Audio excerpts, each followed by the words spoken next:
Welcome to FinBot Insights. Today, we're going to explore the high-stakes world of short selling, and we'll be using one of the most chaotic market events in recent history as our guide.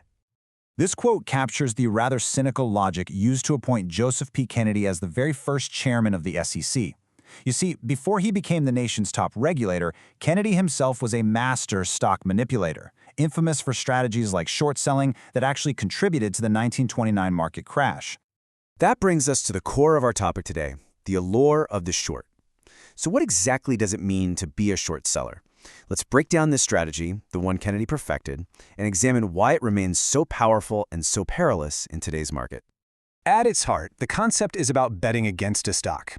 An investor borrows shares, sells them immediately, and then hopes to buy them back later at a lower price to return them to the lender, pocketing the difference. The idea of selling something you don't actually own can be a bit counterintuitive. It's this complexity, combined with the significant risks involved, that makes short selling a strategy typically reserved for professionals. To really understand how this process works in practice, let's walk through a modern fable. It's the story of a young and, as we will see, perhaps an overly confident investor. Let's meet our protagonist, whom we'll call young Robinhood. He's a 25-year-old who, during the pandemic, managed to turn $25,000 into $150,000, mostly by trading meme stocks. In his mind, this success is proof of a unique talent for picking stocks. What he's not quite acknowledging is the fact that a massive bull market was lifting nearly all investments, including his own. Now, a meme stock is a company that becomes popular with retail investors, usually through social media. Its value is often driven more by these cultural narratives than by the company's actual fundamentals, which, as you can imagine, leads to extreme volatility. So, believing he's mastered one side of the market, young Robinhood decides it's time to expand his strategy. He identifies a company he believes is destined to fail and resolves to attempt his very first short sale. He calls his broker Jimbo to place the trade. Jimbo explains the precise steps involved. First, the broker has to locate and borrow the shares. Then those shares are sold to open the position. The short seller waits for the price to drop, then buys back the shares to cover the position, returns them to the lender, and profits from the price difference. Jimbo emphasizes that the first and most crucial step is for the brokerage to actually find and borrow the shares he wants to short. So where do these shares come from? Well, they aren't created from thin air. They're borrowed from the accounts of other investors. This is possible because most securities are held in what's known as street name, meaning they're registered in the brokerage firm's name instead of the actual owners. This system was designed to handle massive trading volumes, and it's what makes the stock lending market possible. Jimbo then explains the margin requirements. A short sale requires collateral equal to 150% of the trade's value. But here's the key. The $40,000 in cash that comes from selling the borrowed shares actually counts towards that collateral. This means our investor only has to put up $20,000 of his own money to control a $40,000 position. Now armed with what turns out to be a very dangerous amount of knowledge, young Robinhood identifies his target. It's a company with a business model he believes is completely antiquated and destined for failure: GameStop. His broker gives him the required warnings, pointing out two significant red flags. First, the interest rate to borrow GameStop shares is extremely high, at 20%, due to heavy short interest. Second, this creates an immense risk of what's known as a short squeeze, but our investor's confidence is unshaken. So he ignores the advice to keep cash in reserve for a potential margin call, and instead he commits his entire available capital.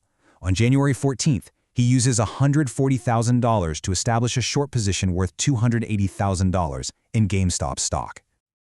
What happened next would become one of the most famous and, frankly, most violent short squeezes in the history of financial markets. A short squeeze occurs when a stock's price rises rapidly. This forces short sellers to buy back shares to cover their positions and cut their losses. But this wave of forced buying only drives the price even higher, creating a vicious cycle for anyone still short. The catalyst for this particular squeeze was a community of retail investors on the WallStreetBets forum. They acted together, collectively buying the stock to directly challenge the professional hedge funds who were betting against it. The timeline is staggering. On January 14th, our investor shorts the stock at $40. By the 22nd, major hedge funds are reporting massive losses. By the 27th, the price surges past $300. And on the 28th, it hits an all-time high of $483. In just a matter of days, the collective buying power of millions of small investors drove the price to astronomical levels, inflicting billions in losses on professionals. So why did brokers restrict trading? The frenzy had created a genuine systemic risk that threatened to bankrupt some firms. To avoid breaching their capital requirements, platforms like Robinhood were forced to halt new buying. And that is what finally burst the bubble. When the dust finally settled, the consequences of this unprecedented event were severe for nearly everyone involved. This was the blunt and identical assessment from two figures on completely opposite sides of the trade. Andrew Left, the hedge fund manager who was squeezed, and Jaime Rogozinski, the founder of WallStreetBets. And despite being on opposite sides, both men agreed the situation had spiraled out of control. Rogozinski noted that while the initial idea had some merit, the rally quickly became ridiculous. And in the end, he stated that almost everyone on the site lost money. As for our protagonist, the timing was catastrophic. The stock immediately began to climb against him. And when the price hit just $50 a share, his broker made the dreaded margin call. Because he had committed all his capital, he had no cash left to meet the call. The brokerage was forced to automatically close his position, an action that wiped out his entire life savings and left him in debt to the firm.